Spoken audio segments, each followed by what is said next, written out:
দর্শক, breaking news. শেষ মুহূর্তে এ কেমন দারুণ চমক দিল মিঠুনের দল চিটাগাং কিংস।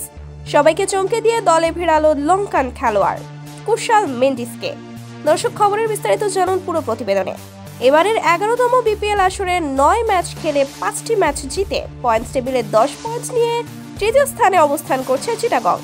আর তাই বলাই চলে এরই মধ্যে সুপার 4-এ ওঠাতে অনেকটাই এগিয়ে আছে চিটাগং।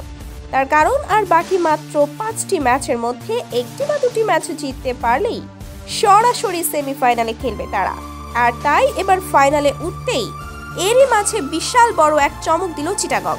শেষ মুহূর্তে সবাইকে চমকে দিয়ে লঙ্কান খেলোয়াড় উইকেট কিপার কুশাল মেন্ডিসকে দলের সঙ্গে যুক্ত করল চিটাগং কিংস। এরই মধ্যে তিনি ঢাকায় পা রেখেছেন। তো দর্শক, কুশাল মেন্ডিসকে দলে ফিরিয়ে চিটাগং কিংসের মালিক সামির কাদির বলেন, আমাদের দলের ওপেনিংকে শক্তিশালী করতেই আমরা কুশাল মেন্ডিসকে দলে নিয়েছি। মূলত পারভেজ হোসেন ইমন 2 ম্যাচের জন্য ছুটিতে থাকায় তার ব্যাকআপ হিসেবে মূলত কুশাল মেন্ডিসকে দলে নেওয়া। এছাড়া আমাদের ব্যাটিং লাইনের শক্তি বাড়াতেই তাকে নিয়েছি এবং আমাদের আরও 2-1 বিদেশি তারকা আসবে, আমরা তাদের সঙ্গে যোগাযোগ করছি। সবকিছুই ঠিক হলে আপনাদের বিষয়টি জানিয়ে দেব। তো দর্শক, আপনাদের কি মতামত? চিটাগাং কিংসের কুশাল মেন্ডিস শেষ মুহূর্তে বিপিএল খেলতে আসায় তা জানিয়ে দিন আমাদের ভিডিওর কমেন্ট বক্সে। ধন্যবাদ।